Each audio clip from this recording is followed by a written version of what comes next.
যেটা যেটা আগের দিন বলেছিলাম যে নাইট্রোজেন ফ্যামিলি মানে গ্রুপ 15 এলিমেন্ট। গ্রুপ 15 কারা আছে? Nitrogen, phosphorus, arsenic, antimony, bismuth. ঠিক আছে, এগুলো হচ্ছে গ্রুপ 15 আছে। আরেকটা নতুন আবিষ্কৃত মৌল, সেটা হচ্ছে ওটার নামকরণ ইউ ইউবি বলা হবে, ওটা না জানলেও চলবে। ঠিক আছে, এই পাঁচটা মোটামুটি আমাদেরকে জানতে হবে, এই পাঁচটা মৌলের প্রপার্টি আমাদেরকে জানতে হবে। তো এদের ইলেকট্রোনাস যদি করি, কেমন ইলেকট্রোনাস বলেছিলাম? NH2NP3। এদের সবার ইলেকট্রন NH2NP3, মানে শেষের পক্ষে 5টা ইলেকট্রন থাকে। ঠিক আছে, এটা হলো ইলেকট্রন বিন্যাস।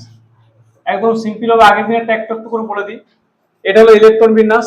তারপর আমরা পড়েছিলাম এর অ্যাটমিক আয়নিক রেডিয়াস। যত নিচের দিকে যাওয়া যায় তত কি হয়? অ্যাটমিক রেডিয়াস বাড়ে। এটা তোমরা সবাই জানো, অ্যাটমিক রেডিয়াস কি হয়? বাড়ে, যত নিচের দিকে যাওয়া যায় বাড়ে। 3 নম্বর বলেছিলাম অক্সিডেশন স্টেট, মানে তোমার হচ্ছে জারণ অবস্থা। এরা কত রকমের জারণ অবস্থা দেখায়? -1 প্লাস সবই দেখায়। -3 থেকে শুরু করে +5 পর্যন্ত জারণ স্তর প্রদর্শন করে এরা প্রত্যেক। ঠিক আছে, এবারে নাইট্রোজেনের ক্ষেত্রে -3 দেখা যায়, কিন্তু এদের ক্ষেত্রে নাইট্রোজেনের পরে যারা আছে তার ক্ষেত্রে মাইনাস স্টেটটা ক্রমশ হালকা হয়ে যায় এবং প্লাস স্টেটে প্রাধান্য পায়, কারণ ইলেকট্রন নেগেটিভিটি কমে যায়। মাইনাস মানে কি বলতো? মাইনাস মানে ইলেকট্রনকে গ্রহণ করবে। তাই ইলেকট্রনকে গ্রহণ করার ক্ষমতা যত আমরা as we go down the group, যত আমরা নিচের দিকে যাই তত কি হবে? ইলেকট্রনটি কমে যাবে। তাহলে ইলেকট্রনকে নেওয়ার ক্ষমতা থাকবে কি? তাই ইলেকট্রনকে নেওয়ার ক্ষমতা থাকবে না। তার জন্য তাদের মাইনাস অক্সিজেন স্টেটটা ক্রমশ কমে গিয়ে প্লাস অক্সিজেন স্টেটটা প্রাধান্য পাবে যত আমরা নিচের দিকে যাব। ঠিক আছে, এবারে এইখানে একটা বলেছিলাম, এখানে তোমাদের একটা মনে রাখতে হবে খুব important, inert pair effect. Inert pair effect এই জিনিসটা কি জিনিস একটু মনে রাখতে হবে, খুব ইম্পর্টেন্ট, পরীক্ষা কোশ্চেন আছে। ইনার্ট পেয়ার এফেক্ট কি? এই যে আমি বললাম এদের মধ্যে দেখো, এদের ইলেকট্রনাস গুলো যদি নাইট্রোজেনের ক্ষেত্রে আমি ধরি, এর ইলেকট্রনাস কি? 2s2 2p3। নাইট্রোজেনের ক্ষেত্রে 2s2 2p3, 2s2 2p3। ফসফরাসের ক্ষেত্রে কি হবে? 3s2 3p3। ঠিক আছে, আর্সেনিকের ক্ষেত্রে কি হবে? 4s2 4p3। এবং অ্যান্টিমনির ক্ষেত্রে কি হবে? 5s2 5p3। আর বিসমাথের ক্ষেত্রে কি হবে? 6s2 6p3। এটা হচ্ছে ইলেকট্রোনাস। এবারে এদের মধ্যে দুটো পসিবিলিটি আছে, একটা কি? এরা 5টা ইলেকট্রনকে ছেড়ে দিতে পারে। 5টা ইলেকট্রন ছেড়ে করলে কি হবে? +5 জারণ স্তর দেখাবে। 5টাই তো ছাড়তে পারে। আবার কি করে 3টাও ছাড়তে পারে, যখন 3টা ছাড়বে তখন +3 দেখাবে। আবার কি করে দুটোও ছাড়তে পারে, তখন +2 দেখাবে। সব রকম পসিবিলিটি আছে। এবারে যত আমরা নিচের দিকে যাই তত কি হয় দেখো, বিশেষ করে অ্যান্টিমনি আর বিসমাথের ক্ষেত্রে যখন এই 5s চলে আসছে তখন 4f কক্ষটা এখান থেকে 4f শুরু হয়ে গেছে। এখান থেকে 4f শুরু হয়ে, যেহেতু 4p আছে মানে 4f ও থাকবে, 4p 4d 4f থাকবে। এর ক্ষেত্রেও 4f আছে, এদের প্রত্যেকের ক্ষেত্রে 4f আছে। কিন্তু 4f এ ইলেকট্রন কোথায় ঢুকছে? এইখানে 4f এ ইলেকট্রন ক্রমশ ঢুকছে বিসমাথের ক্ষেত্রে। কেন বলো? আমরা জানি যে 6s ফিল আপ হওয়ার পরে 4f আসে। s এর সঙ্গে f এর ডিফারেন্স করা থাকে 2, এটা আমরা জেনেছি, ক্লাস 11 এই জেনেছি। তাহলে s এর সঙ্গে f এর ডিফারেন্স কত থাকে? 2। তাহলে 2 যদি ডিফারেন্স থাকে তাহলে এইখানে s ফিল আপ আছে মানে f এ ইলেকট্রন ঢুকবে। যেই f এ ইলেকট্রন ঢুকবে f কক্ষের বাধা দেওয়ার ক্ষমতা কম। f কক্ষ কি বলেছিলাম? f কক্ষ হচ্ছে, f কক্ষ দেখতে হচ্ছে ডিফিউজ সেল। f যদি ডিফিউজ হয় তাহলে এই নিউক্লিয়াসের চার্জকে এটা কম বাধা দেবে। বাইরের কক্ষ ধরো এখানে আছে, এ কি নিউক্লিয়াস চার্জকে কম বাধা দিবে, এটা তো f। তাহলে এই যদি নিউক্লিয়াসের চার্জকে কম বাধা দেয় তাহলে এই বাইরের কক্ষটাকে নিউক্লিয়াস জোরে টানবে, যেটা কার ক্ষেত্রে হয়? বিসমাথের ক্ষেত্রে হয়। তার ফলে বিসমাথের 6s ইলেকট্রন ইনার্ট হয়ে যায়, মানে 6s এর ইলেকট্রন আর বন্ধন গঠনে পার্টিসিপেট করে না। এগুলো কেন করে না? s কে কেন টানছে, p কে কেন টানছে না? মনে হতে পারে তোমাদের, s ও তো বাইরের কক্ষ, p ও তো বাইরের কক্ষ, তাহলে s কে কেন টানছে, p কে কেন টানছে না? কারণ কারণ এই যে পেনিট্রেশন পাওয়ার আমরা ক্লাস 11 এ পড়েছি, s greater than p greater than d greater than f, এটা হচ্ছে পেনিট্রেশন পাওয়ার অফ সাবসেল, মানে উপকক্ষের পেনিট্রেশন পাওয়ার, মানে ঝুঁকে থাকার ক্ষমতা। এই উপকক্ষের মধ্যে সবচেয়ে বেশি s হচ্ছে ঝুঁকে থাকার দিকে, নিউক্লিয়াসের দিকে। কারণ এসটা হচ্ছে স্ফেরিক্যাল, এসটা কেমন? এসটা গোলাকার, তাহলে এসটা নিউক্লিয়াসের দিকে বেশি করে ঝুঁকে থাকতে পারে। তাহলে এস এর ইলেকট্রন গুলোই সে জোরে টানবে নিউক্লিয়াস। তাহলে জোরে টানার জন্য এস এর যে 6s এর দুটো ইলেকট্রন ইনার্ট হয়ে যায়, মানে নিষ্ক্রিয় হয়ে যায়। এত জোরে টানে সে বন্ধন গঠনে পার্টিসিপেট করতে পারে না। তার ফলে হচ্ছে কি, এই দুটো ইলেকট্রন যদি ইনার্ট হয়ে যায়, কোনটা বন্ধন করবে? এই তিনটা। তাহলে পি এর কেবলমাত্র তিনটা ইলেকট্রন বন্ধন গঠনে পার্টিসিপেট করে, মানে এস এর দুটো ইলেকট্রন নিষ্ক্রিয় হয়ে যায়। এই জন্য এটাকে বলছে ইনার্ট পেয়ার ইফেক্ট। বুঝা গেছে? নিষ্ক্রিয় হয়ে গেল। তাহলে এরা কি হয়? +3, কেবলমাত্র বিসমাথ কেবলমাত্র +3। তাহলে বিসমাথ কেবলমাত্র +3 জারণ স্তর প্রদর্শন করে, এটা মনে রাখতে হবে। ঠিক আছে? এখানে কোশ্চেন আছে যে অ্যান্টিমনি +5 হচ্ছে স্টেবল, কিন্তু বিসমাথ +3 কেন স্টেবল? ঠিক আছে? বা এটাও কোশ্চেন আছে, কেমন কোশ্চেন আছে যে বিসমাথ অপেক্ষা অ্যান্টিমনি +5, ঠিক আছে, কম, মানে বিসমাথ হচ্ছে শক্তিশালী জারক কেন? বিসমাথ হচ্ছে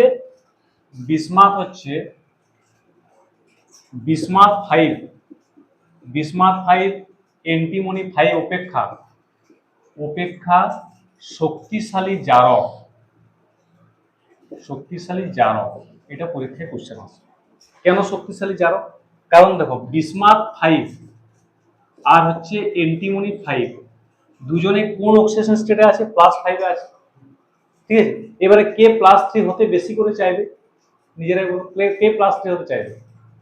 +3 হতে কে চাইবে বেশি করে? বিসমাথ না অ্যান্টিমনি? কে +3 হতে কে চাইবে? বিসমাথ, কারণ সে নিচে আছে, তো তার ক্ষেত্রে ইনার্ট বেশি কার্যকর।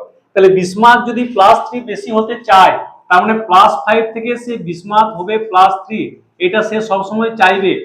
কিন্তু অ্যান্টিমনি এটা কিন্তু +3 হতে চাইবে না, কারণ সে আর একটু উপরে আছে। তাহলে বিসমাথ যদি নিজে বিজারিত হয়, +5 থেকে +3 হওয়া মানে কি? ইলেকট্রন নিচ্ছে। +5 থেকে +3 তো ইলেকট্রন নিতে হবে না? তাই ইলেকট্রন যদি নিতে চায়, যে ইলেকট্রন নিবে, মানে কটা ইলেকট্রন নিল? দুটো ইলেকট্রন নিল। তাহলে যে ইলেকট্রন নিবে সে নিজে বিজারিত হচ্ছে, তার মানে সে শক্তিশালী জারক। কার অপেক্ষা? এইটা অপেক্ষা, সবার থেকে শক্তিশালী নয়।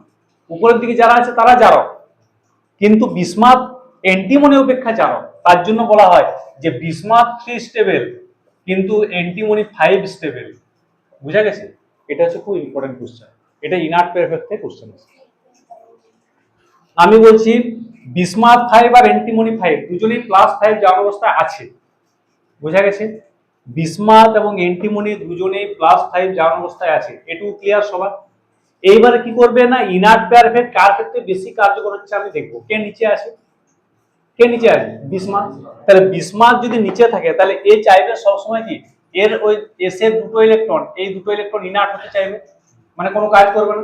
তাহলে দুটো ইলেকট্রন মানে দান করতে পারবে না, তাহলে দান করতে চাইবে কেবলমাত্র তিনটা ইলেকট্রন। ঠিক আছে? তাহলে সে +3 অবস্থায় থাকতে চাইবে। কারণ বিসমাথের ক্ষেত্রে আমি কি বললাম? বিসমাথের ক্ষেত্রে 6s2 6p3, তাহলে এই দুটো ইলেকট্রন সেখানে কোনো কাজে লাগবে না, মানে এ দান করতে চাইবে না। চাইবে কি? তার মানে সে দান করে যাবে তিনটে। তাহলে কোনো জায়গায় যদি বিসমাথ ভুলবশত 5 হয়ে যায়, সে কি 5 অবস্থায় থাকতে চাইবে? কারণ সেটা তার আনস্টেবল, কারণ সে ইনার্ট পেয়ার ইফেক্ট অলরেডি দেখাচ্ছে। তার জন্য সে কখন চাইবে যে আমি +5 থেকে +3 হয়ে যায়, সব সময় ট্রাই করতে থাকবে।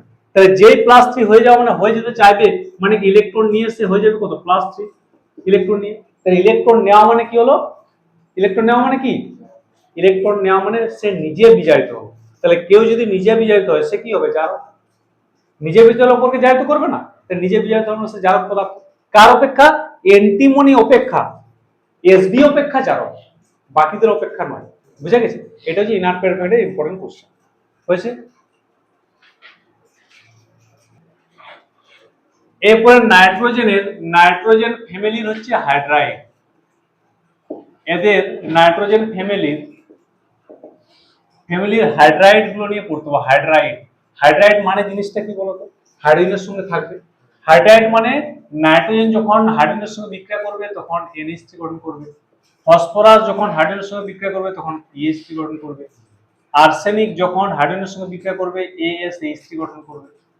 অ্যান্টিমনি যখন হাইড্রোজেনের সঙ্গে গঠন করবে SbH3 গঠন করবে। বিসমাথ যখন হাইড্রোজেনের সঙ্গে বিক্রিয়া করবে BiH3 গঠন করবে। তার মানে এরা জেনারেল EH3 টাইপের হাইড্রাইড গঠন করতে পারে। গ্রুপ 15 মৌল EH3 টাইপের হাইড্রাইড গঠন করতে পারে।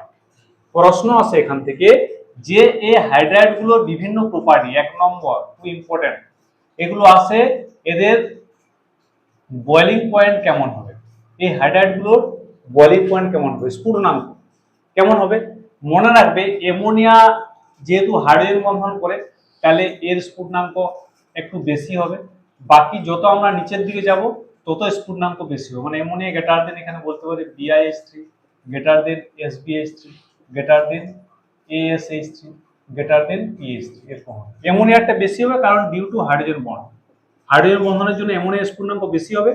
বাকিদের তারপর যত নিচের দিকে যাব তত হচ্ছে স্ফুটনাঙ্ক বাড়ে। কেন? Van der Waals force of attraction বাড়ে, কারণ তাদের সাইজটা বেড়ে যায়।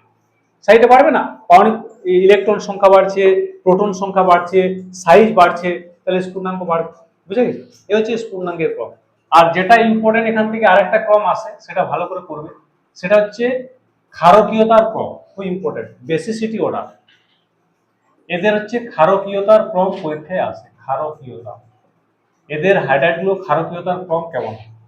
যদি আমি দেখি গ্রুপ 15 মূলের হাইড্রাইডগুলো সবচেয়ে বেশি ক্ষারকীয় কি হবে? Ammonia, greater than PH3, greater than ASH3, greater than SbH3, এরকম হচ্ছে ক্রমগুলো হয়। এদের প্রত্যেকের মধ্যে লোন পেয়ার অফ ইলেকট্রন আছে, কিন্তু অ্যামোনিয়াটা সবচেয়ে বেশি ক্ষারকীয় হয়। কেন হয়? এটা যে ক্ষারক কেন হয় এবার বলবো। এদের যদি গঠন দেখি, প্রত্যেকের গঠন হচ্ছে এরকম, এই টাইপের গঠন। এইখানে লোন পেয়ার অফ ইলেকট্রনটা আছে, এরও গঠন হচ্ছে এরকম, এখানে লোন পেয়ার অফ ইলেকট্রন আছে। ঠিক আছে, এইবার দেখো এই বেসিস লুইস বেস মানে কি জানি আমরা, এই লোন পেয়ার কত সহজে দান করতে পারবে। যে যত সহজে দান করতে পারবে তার তার হচ্ছে ক্ষারকীয়তা তত বেশি, তার ক্ষারকীয়তা তত বেশি। তাহলে এইখানে দেখো নাইট্রোজেন সহজে দান করতে পারবে, কেন? কারণ এর ছোট সাইজ, এর মধ্যে কোনো ডি কক্ষ নাই, ডি নেই। ডি কক্ষ আছে কি? ডি নেই। তাহলে এই ইলেকট্রনগুলো পিপাই ডিপাই ওভারল্যাপ করতে পারবে না, মানে ডি কক্ষের সঙ্গে ব্যস্ত হতে পারবে না।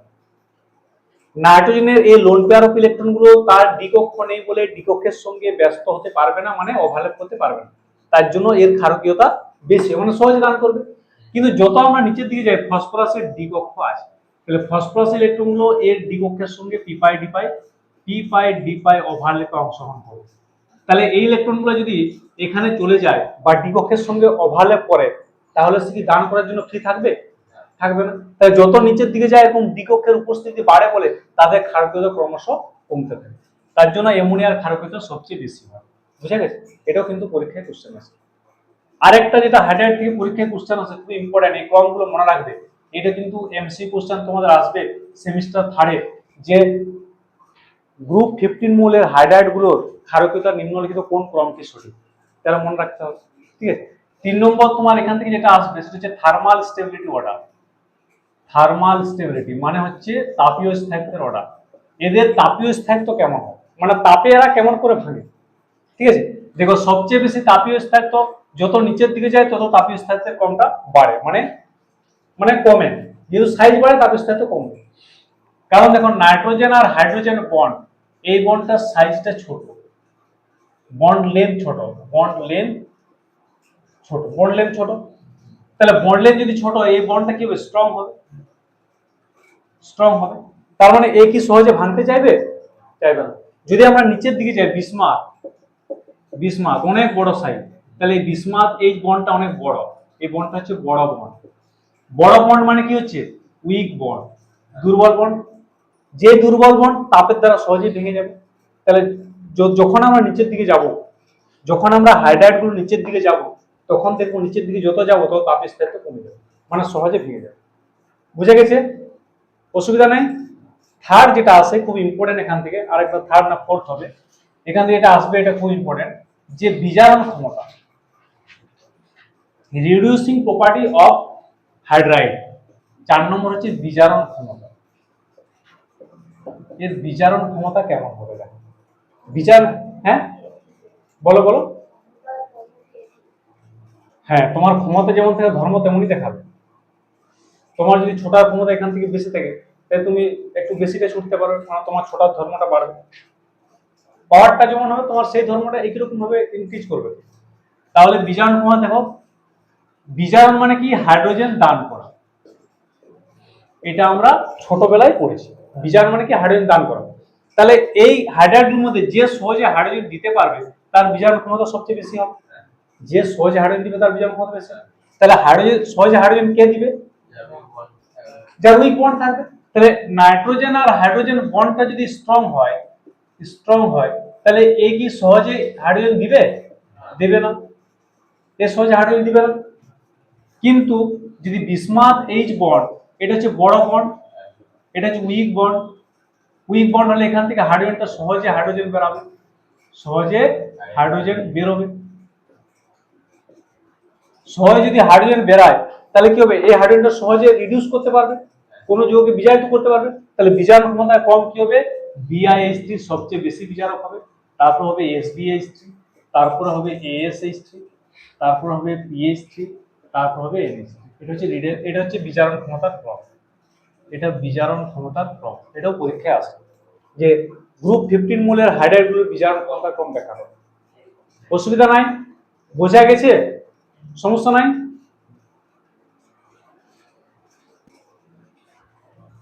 এখন আমরা দেখবো অক্সাইড।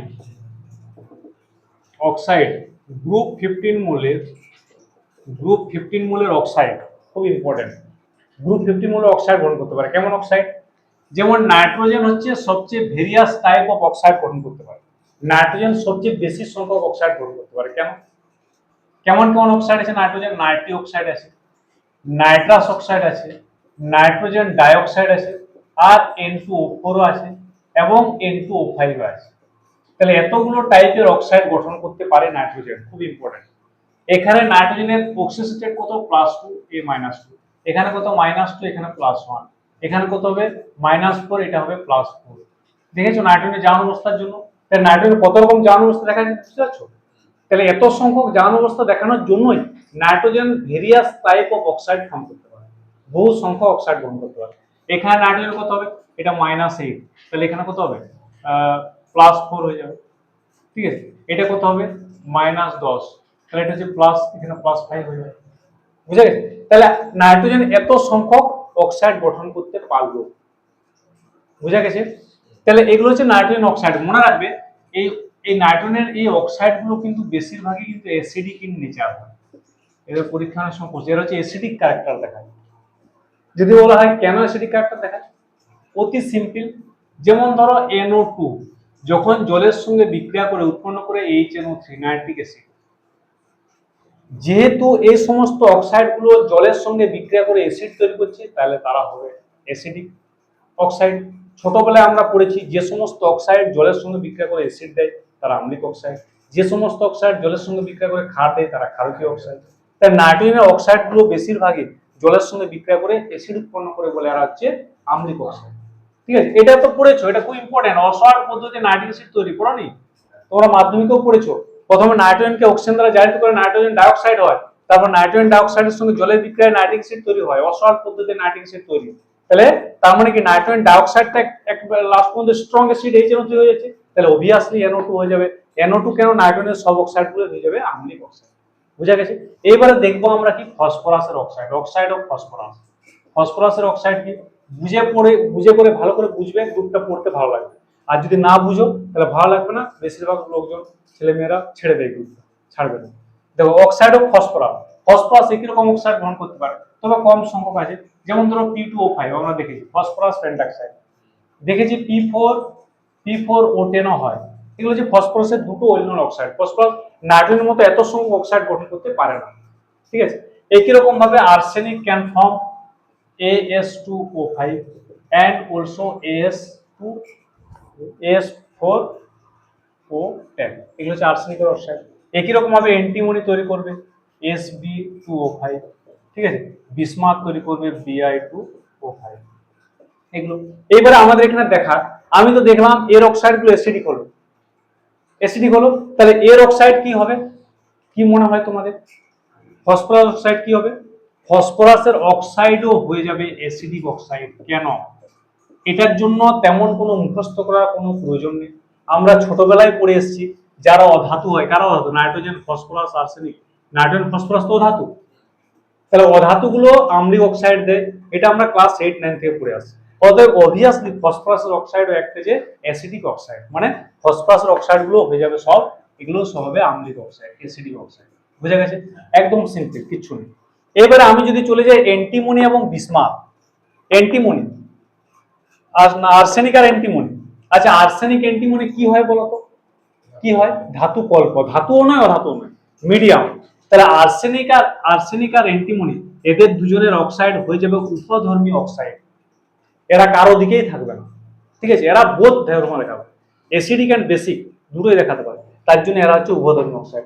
চলে যাও বিসমাথের অক্সাইড, বিসমাথ Bi2O5। বিসমাথ অনেকটা নিচে আছে, তার মানে বিসমাথের ক্ষার ধর্ম প্রাধান্য পেয়েছে, তাহলে বিসমাথের অক্সাইড হয়ে যাবে বেসিক অক্সাইড, মানে ক্ষারকীয় অক্সাইড। তাহলে এটা যদি পরীক্ষায় দেয়, এটাই খুব অসুবিধা হবে আমাদের কোশ্চেন আনসার দিতে। বলে নিম্নলিখিত কোনটা আম্লিক অক্সাইড, নিম্নলিখিত কোনটা বেসিক অক্সাইড, নিম্নলিখিত কোনটা উভধর্মী অক্সাইড। একটা তো সিম্পল ব্যাপার, এটা বুঝে নিলেই করে দিতে পারবে। এগুলো তো পরীক্ষায় কোশ্চেন আছে নাইট্রোজেন ফিউমিডিটি। বুঝে গেছে? কিছু নেই, একদম সিম্পল। এরপরে halide, halide of group 15 element. Halide of group 15 element, এখান থেকেও খুব ইম্পর্টেন্ট কোশ্চেন আছে, বারবার এই কোশ্চেনগুলো দিবেন। হ্যালাইড কেমন হ্যালাইড গ্রহণ করতে পারে? দে ক্যান ফর্ম পেন্টাহ্যালাইড, মানে EX3 type halide or EX5 type halide, দুটো টাইপ হ্যালাইড এরা গঠন করতে পারে। মানে কি? এজ ফর এক্সাম্পল, ই মানে এখানে ই মানে element, element of group 15, element of group 15। আচ্ছা দেখো, একদম সোজা। তাহলে আমি কি বললাম? EX3 টাইপ হ্যালাইড মানে কি? এই দেখো, EX3 টাইপ হ্যালাইড মানে কি? মানে ধরো ফসফরাস যদি হয় PCl3, নাইট্রোজেন যদি হয় NCl3, অ্যান্টিমনি যদি হয় ASCl3, বিসমাথ যদি হয় BiCl3। এটা হচ্ছে EX3 টাইপ হ্যালাইড, অতি সোজা। They can form AX5 type halide. AX5 মানে কিন্তু nitrogen NCl5 does not exist, এটা কিন্তু হয় নাইট্রোজেন পেন্টাহ্যালাইড গঠন করে না। খুব ইম্পর্টেন্ট কোশ্চেন আসতো যখন লেখা পরীক্ষা হতো, তখন আসতো নাইট্রোজেন পেন্টাহ্যালাইড গঠন করে না। ঠিক আছে? পরে কে? ফসফরাস PCl5 এক্সিস্ট, পরে arsenic ASCl5 exist, BiCl5 also exist. এগুলা সবই করে। কেন? নাইট্রোজেনের ডি কক্ষ নেই, ডি কক্ষ নেই বলে নাইট্রোজেন তার কোভ্যালেন্সি বাড়াতে পারে না। নাইট্রোজেনের বাইরে কক্ষ মাত্র ছোট, মানে টুপি আছে, ডি নেই, তাই জন্য তার কোভ্যালেন্সি এক্সপ্যান্ড করতে পারে না, সেটা সমুজ্জতা বাড়াতে পারে না, তার জন্য NCl5 টাইপ হ্যালাইড গঠন হয় না, কিন্তু এরা হয়।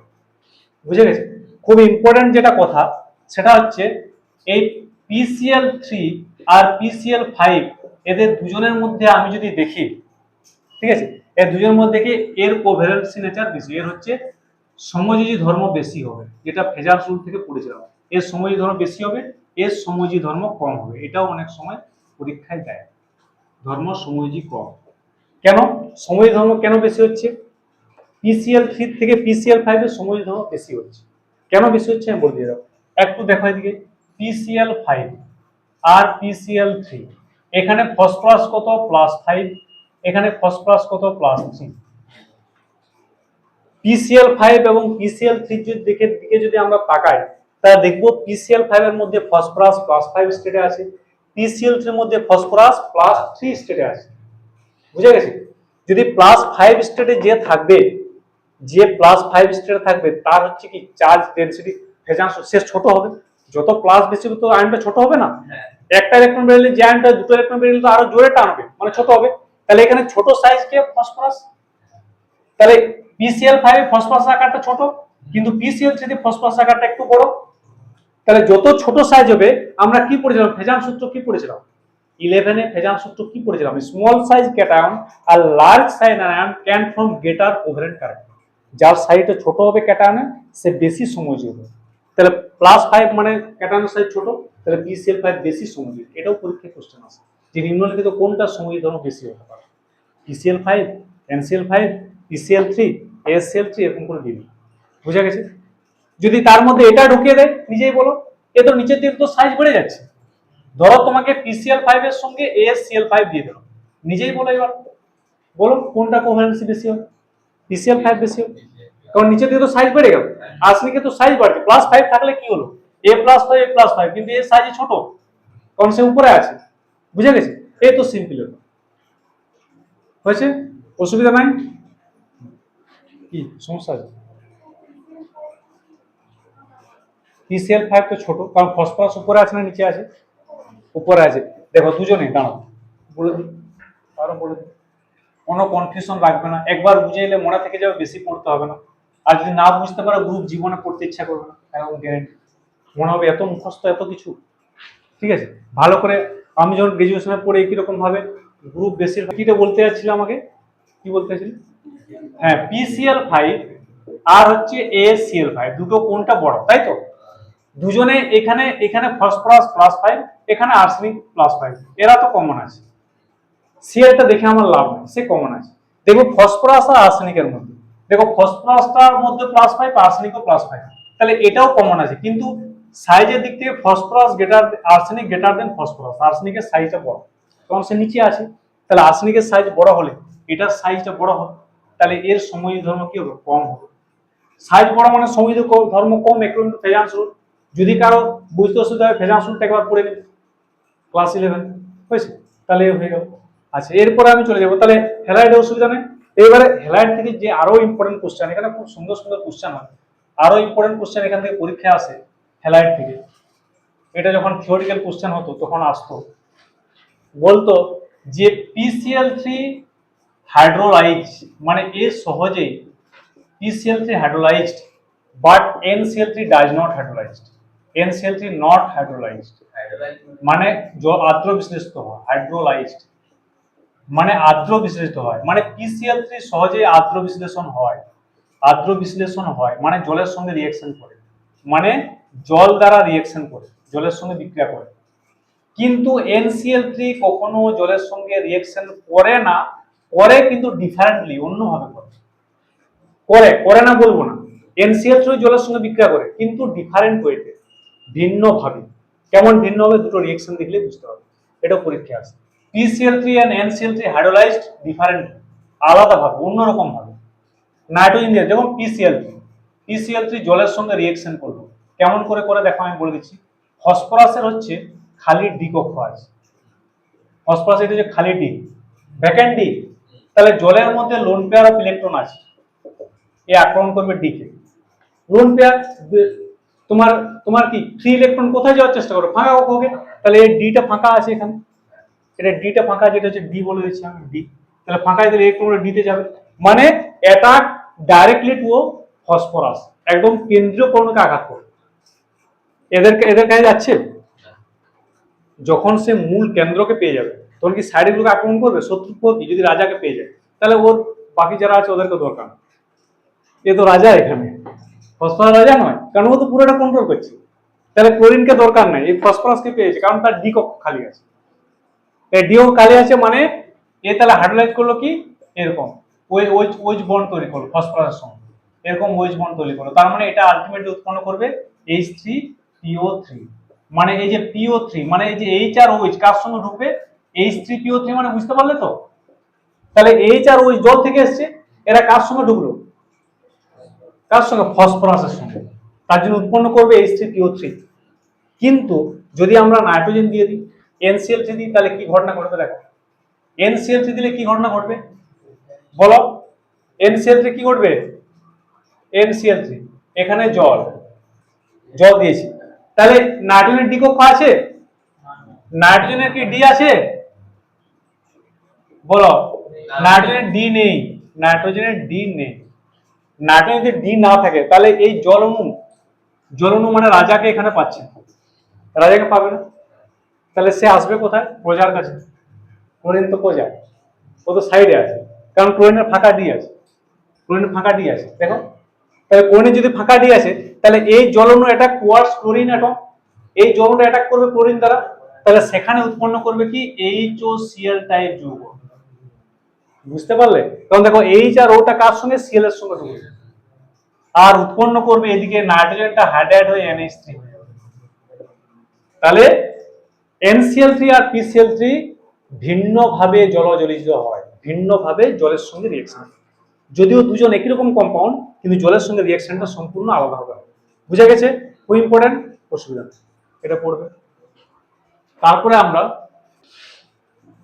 ফসফরাসের একটা গুরুত্বপূর্ণ হ্যালাইড PCl5, পরীক্ষায় বহুবার প্রশ্ন আসে। কেমন আসে? PCl5 এর স্ট্রাকচার, PCl5 এর স্ট্রাকচার, PCl5 এইটা অ্যাকচুয়ালি গ্যাসীয় অবস্থায় বিরাজ করে। আর কি থাকে? Gas. PCl5 exist as a gaseous form, but যখন একে তুমি ঠান্ডা করবে, যখন ঠান্ডা করবে যে কোনো সময় গ্যাস জমতে বাধ্য হবে। ঠান্ডা করলে গ্যাস জমবে না। PCl5 কে যদি ধীরে ধীরে ধীরে ধীরে ঠান্ডা করা হয়, তাহলে PCl5 এর গ্যাসীয় অবস্থাটা হারিয়ে ফেলে যখন কঠিন হবে, ঠান্ডা করলে কঠিন হয়ে যাবে, যখন সে কঠিন হবে তখন সে আর এরকম PCl5 এর মতো থাকতে পারবে না। তখন সে কঠিনরা বেশিরভাগ ক্ষেত্রে কেমন হয়? NaCl কঠিন আমরা দেখেছি কেমন হয়, প্লাস মাইনাস আয়ন হিসাবে থাকে।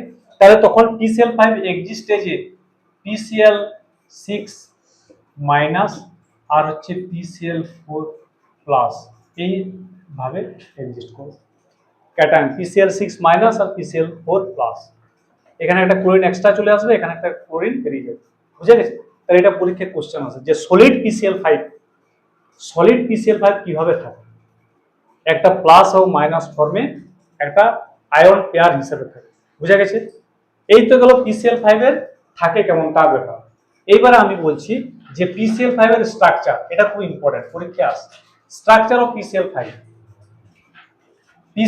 এর স্ট্রাকচার কিন্তু পরীক্ষায় আসে। PCl5 এর স্ট্রাকচার দেখতে কেমন, স্ট্রাকচার অফ PCl5 দেখতে কেমন?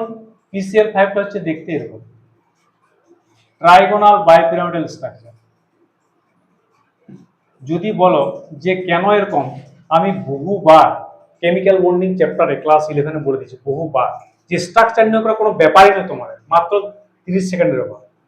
স্ট্রাকচার নয়, শিখিয়ে দিয়েছিলাম PCl5, তুমি নিজে নিজে বলতে পারো এইচ হাইব্রিডেশন করে নাও, half into V plus X minus C plus A. ধরো আমি কোথায় বলছি তুমি ভুলে গেছো, সব কেমিক্যাল বন্ডিং পুরো ভুলে গেছো, PCl5 স্ট্রাকচার তোমার পড়ে গেল 12, কি করে বের করবে?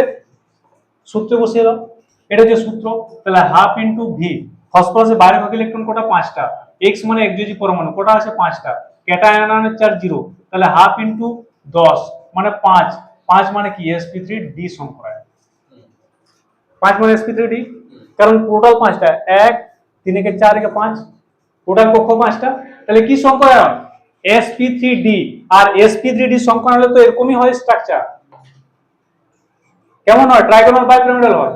এবারে এখানে একটা কোশ্চেন পরীক্ষায় খুব আসে, কেমন আসে যে এরকম স্ট্রাকচার তো হলো, তাহলে এখানে কি সব বন্ডগুলো সমান?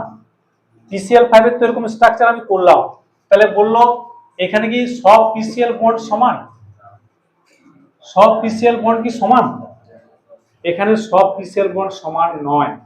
এটা তো 3 ডাইমেনশনাল স্ট্রাকচার, এটা তো 2 ডাইমেনশনাল লিখেছি, অ্যাকচুয়ালি 3 ডাইমেনশনাল। তুমি একটা ভেবে দেখো তো, এই যে উপরের দিকে যেটা আছে, উপরের দিকে যে বন্ডটা আছে, এই উপরের দিকের বন্ডটা, এটা কজন দ্বারা বিকশিত হচ্ছে?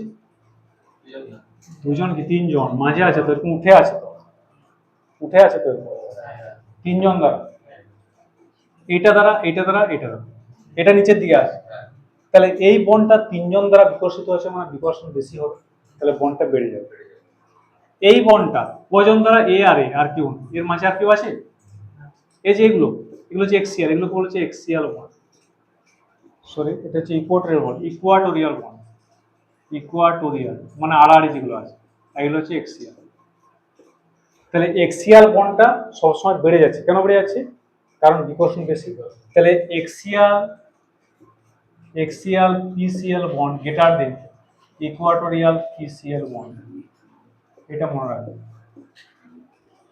মনে রাখবে, খুব ইম্পর্টেন্ট। এক্সিয়াল বন্ড সবসময় ইকুয়াটোরিয়াল বন্ড থেকে বেশি হয়। ঠিক আছে তো, সমস্যা নাই? বলো কি সমস্যা আছে বলো। দ্বিমেরু ভাঙন, দ্বিমেরুগুলো পড়েছো তো ক্লাস 11 দেখিয়ে দিচ্ছি। আর দেখো ট্রাইহ্যালাইডের অ্যাসিড ধর্ম, এটা খুব ইম্পর্টেন্ট। অ্যাসিড ধর্ম, ট্রাইহ্যালাইড, নাইট্রোজেনের ট্রাইহ্যালাইড গুলো যদি বলি তাহলে NCl3, NBr3, Ni3 আর NF3, এটা ট্রাইহ্যালাইড। কি হলো কি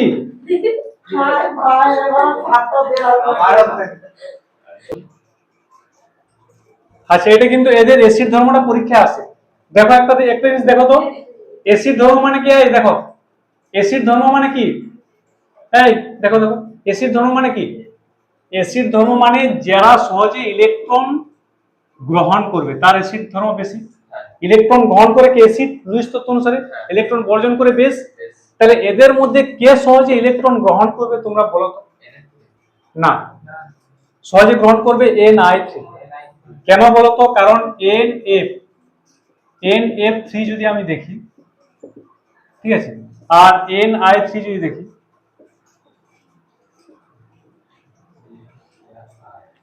এর হচ্ছে এই নাইট্রোজেন ইলেকট্রনটা কোন কক্ষে আছে?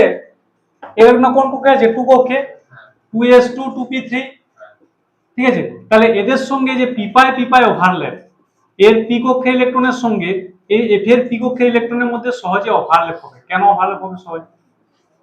সহজে ওভারল্যাপ হবে কেন হবে? আমরা ক্লাস 11 এ পড়েছিলাম কেমিক্যাল বন্ডিং এ, same energy same symmetry orbital always overlap. তাহলে এরও হচ্ছে 2p, এরও 2p অরবিটাল, আর নাইট্রোজেনেরও 2p অরবিটাল, একই শক্তি বিশিষ্ট। তাহলে তারা সহজে ওভারল্যাপ করতে পারবে। তার জন্য নাইট্রোজেনের এই লোন মানে বাইরে কক্ষে ইলেকট্রন গুলো এর সঙ্গে ওভারল্যাপ হয়ে যাবে সহজে। কিন্তু যত নিচের দিকে যাব, যত আমরা আয়োডিন, ব্রোমিন এবং ক্লোরিনের দিকে যাব, তত কি হচ্ছে? ওভারল্যাপটা কমে যাবে। এই শোনো, ওভারল্যাপটা কমে যাবে। কেন কমবে? এই কেন কমবে বলো? নিচের দিকের ওভারল্যাপ কেন কমবে? বেশি জিনিস শিখে এলে মনে থেকে যাবে সব দিন, শিখবে না। আমি আবার এটাই বলবো। আচ্ছা দেখো, অক্সো অ্যাসিড, অক্সো অ্যাসিডটা একটু বলে দিই। নাইট্রোজেনের অক্সো অ্যাসিড কি হবে? HNO3 নাইট্রোজেনের অক্সো অ্যাসিড হবে, HNO2 হবে। নাইট্রাস অ্যাসিড আর নাইট্রিক অ্যাসিড, নাইট্রোজেন দুটো গুরুত্বপূর্ণ অক্সো অ্যাসিড। অক্সো অ্যাসিড মানে সঙ্গে অক্সিজেন থাকবে। ফসফরাস অক্সো অ্যাসিড অনেকগুলো আছে, যেমন ধরো H3PO2, এটা হচ্ছে হাইপোফসফরাস অ্যাসিড।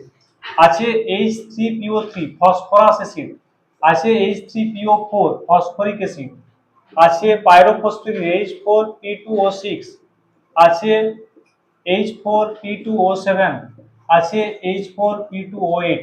এগুলো হচ্ছে ফসফরাসের অক্সো অ্যাসিড। বুঝা গেছে? এখানে গুরুত্বপূর্ণ একটা প্রশ্ন আছে যে কোন কার ক্ষেত্রে পিপি আর কোন ক্ষেত্রে পিওপি বন্ধন দেখা যায়। ফসফরাস যদি এই অক্সো অ্যাসিডটা দেখি, এর ক্ষেত্রে পিপি বন্ধন আছে। স্ট্রাকচার কেমন? P double bond, P double bond, এখানে থাকবে OH, এখানে থাকবে OH, ঠিক আছে। তাহলে H4 চারটা হলো, এখানে OH, এখানে OH, দেখো পিপি বন্ধন আছে, ঠিক আছে। H4P2, H4P2O6 হয়ে গেছে, O6 এটা গঠন। এই দেখো দেখো, এই দুটো ইম্পর্টেন্ট পরীক্ষা আছে। এই যে H4P2O6 গঠন, এই যে পিপি বন্ধন আছে, ফসফরাস ফসফরাস বন্ধন আছে। যদি আমি H4P2O7 দেখি, তাহলে এটাও কি রকম হবে? পি ডবল বন্ড, এখানে একটা মাঝখানে ও থাকবে, পি ডবল বন্ড, এখানে OH, এখানে OH, H4P2O7, H4P2O7। দেখো H4P2O7 এটাও পরীক্ষা ছিল অনেকবার। এটা কি বন্ধন আছে? পিওপি বন্ধন আছে, পিওপি। তাহলে পরীক্ষায় কোশ্চেন আছে কোন অক্সিজেনের মধ্যে পিপি বন্ধন আছে আর কোন অক্সিজেনের মধ্যে পিওপি বন্ধন আছে। খুব ইম্পর্টেন্ট, এটা কিন্তু দেখবে কোশ্চেনটা। যে এগুলো সবই হচ্ছে ফসফরাসের অক্সো অ্যাসিড। আমাদের হাইড্রাইড হলো, হ্যালাইড হলো, অক্সাইড হলো, এবার অক্সো অ্যাসিড পড়বো। তো এই যে ফসফরাসের অক্সো অ্যাসিড হচ্ছে এতগুলো, আর নাইট্রোজেনের অক্সো অ্যাসিড দুটোই আছে বেশিরভাগ ক্ষেত্রে, নাইট্রিক অ্যাসিড আর নাইট্রাস অ্যাসিড। তো ফসফরাসের এই এতগুলো অক্সো অ্যাসিড পাই, এটা হচ্ছে হাইপোফসফরাস অ্যাসিড, এটার নাম হচ্ছে ফসফরাস অ্যাসিড। এটা হচ্ছে ফসফরিক অ্যাসিড বা মেটাফসফরিক অ্যাসিড বলা হয়। আর এটা হচ্ছে, এটা H4P2O6, এটা এটা এটাও ফসফরাস মানে হাইপোফসফরাস অ্যাসিড। এটা হচ্ছে পাইরোফসফরাস অ্যাসিড, পাইরো মানে পিওপি বন্ধন আছে। আর এটা হচ্ছে অর্থোফসফরিক অ্যাসিড, দেখো H4P2O8। তাহলে এখানে তোমার প্রশ্ন আসবে যে ফসফরাসের কোন অক্সিজেনের মধ্যে পিপি বন্ধন থাকে আর কোন অক্সিজেনের মধ্যে পিওপি বন্ধন থাকে। এই স্ট্রাকচার দুটো মনে রাখবে। পিপি বন্ধন কার মধ্যে থাকে? H4P2O6। দেখো পি বন্ড পি, উপর দিকে ডবল বন্ড, এদিকে OH, আর দুটো OH, নিচের দিকে দুটো OH। মিলে গেছে দেখো, H4 1 2 3 4টা H, ঠিক আছে, P2 দুটো P, O6 1 2 3 4 5 6, ঠিক আছে। তাহলে P4 H4 P2O6 এর গঠন এরকম। এর মধ্যে আমরা দেখতে পাচ্ছি PP বন্ধন আছে। চলে যাও H4 P2O7, তার মধ্যে দেখো POP বন্ধন আছে, POP বন্ধন আছে, ঠিক আছে। হিসাব করো, H4 1 2 3 4টা H, P2 দুটো P আছে, দুটো P, O7 দেখো 1 2 3 4 5 6 7, O7, তাহলে এর মধ্যে POP বন্ধন আছে। খুব ইম্পর্টেন্ট, অনেকবার পরীক্ষা এসেছে। ফসফরাসের কোন অক্সিজেনের মধ্যে PP বন্ধন থাকে আর কোন অক্সিজেনের মধ্যে POP বন্ধন? অসুবিধা নাই, এটা পড়েও হবে। এটা হলো অক্সিডেশন অফ ফসফরাস, হয়েছে। এইবারে গ্রুপ 15 মোলের কয়েকটা বিশেষ যৌগের কিছুগুলো ধর্ম পড়লে আমাদের এটা শেষ হবে। তো তার মধ্যে আজকে নাইট্রোজেনটা একটু বলে দিই, শুধু নাইট্রোজেনটা বলে দিই।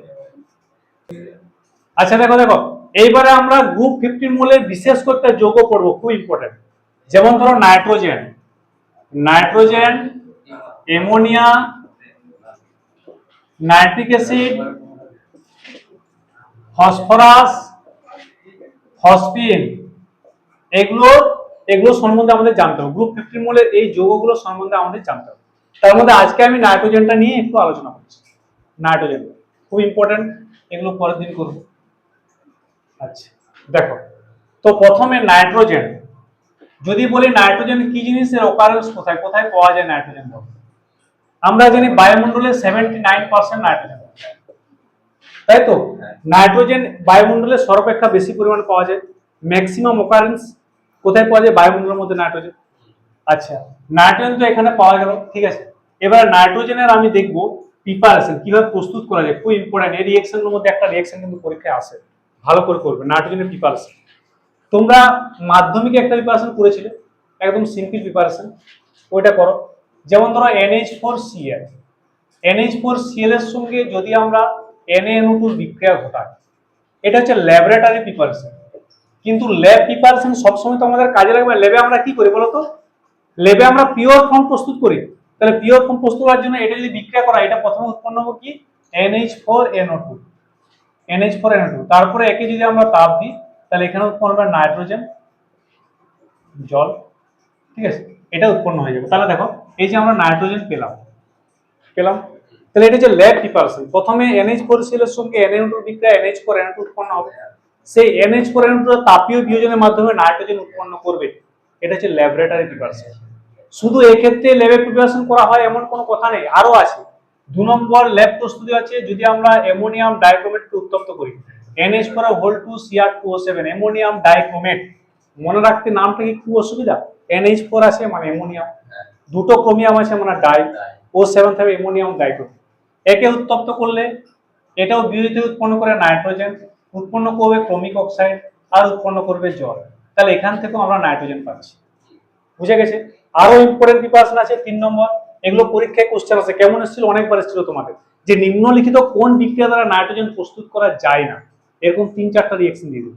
এবারে যে কোনো ধাতুর এজাইড লবণকে, যেমন BaN3 বেরিয়াম এজাইড, একে যদি উত্তপ্ত করো, এ তাপীয় বিয়োজনের মাধ্যমে নাইট্রোজেন গ্যাস তৈরি করে। যদি তুমি সোডিয়াম এজাইড NaN3 একে উত্তপ্ত করো, এও তাপীয় বিয়োজনের মাধ্যমে N2 উৎপন্ন করে। তাহলে যে কোনো ধাতুর এজাইড লবণ, এগুলো বলা হচ্ছে এজাইড লবণ, যে কোনো ধাতুর এজাইড লবণকে উত্তপ্ত করলেও কিন্তু আমরা নাইট্রোজেন গ্যাস পাই। বুঝা গেছে? খুব ইম্পর্টেন্ট 3টে ল্যাবরেটরি প্রিপারেশন, যেটা পরীক্ষায় তোমাদের আসে। এই রিঅ্যাকশন 3টা মনে রাখতে হবে, কিচ্ছু করার নেই, ঠিক আছে। তাহলে একটা হচ্ছে অ্যামোনিয়াম ক্লোরাইড KNO2, এটা সবচেয়ে বিশুদ্ধ পাওয়া যায়, এটাই মেইনলি পাওয়া যায় বিশুদ্ধ অবস্থায়, ঠিক আছে, বিশুদ্ধ অবস্থায় পাওয়া যায়। তাহলে এটা মেইন প্রিপারেশন। তারপরে অ্যামোনিয়াম ডাইক্রোমেটকে উত্তপ্ত করলে পাওয়া যাবে, তারপর যে কোনো এজাইড লবণকে উত্তপ্ত করলে পাওয়া যাবে, ঠিক আছে, অসুবিধা নাই। আচ্ছা লিখো।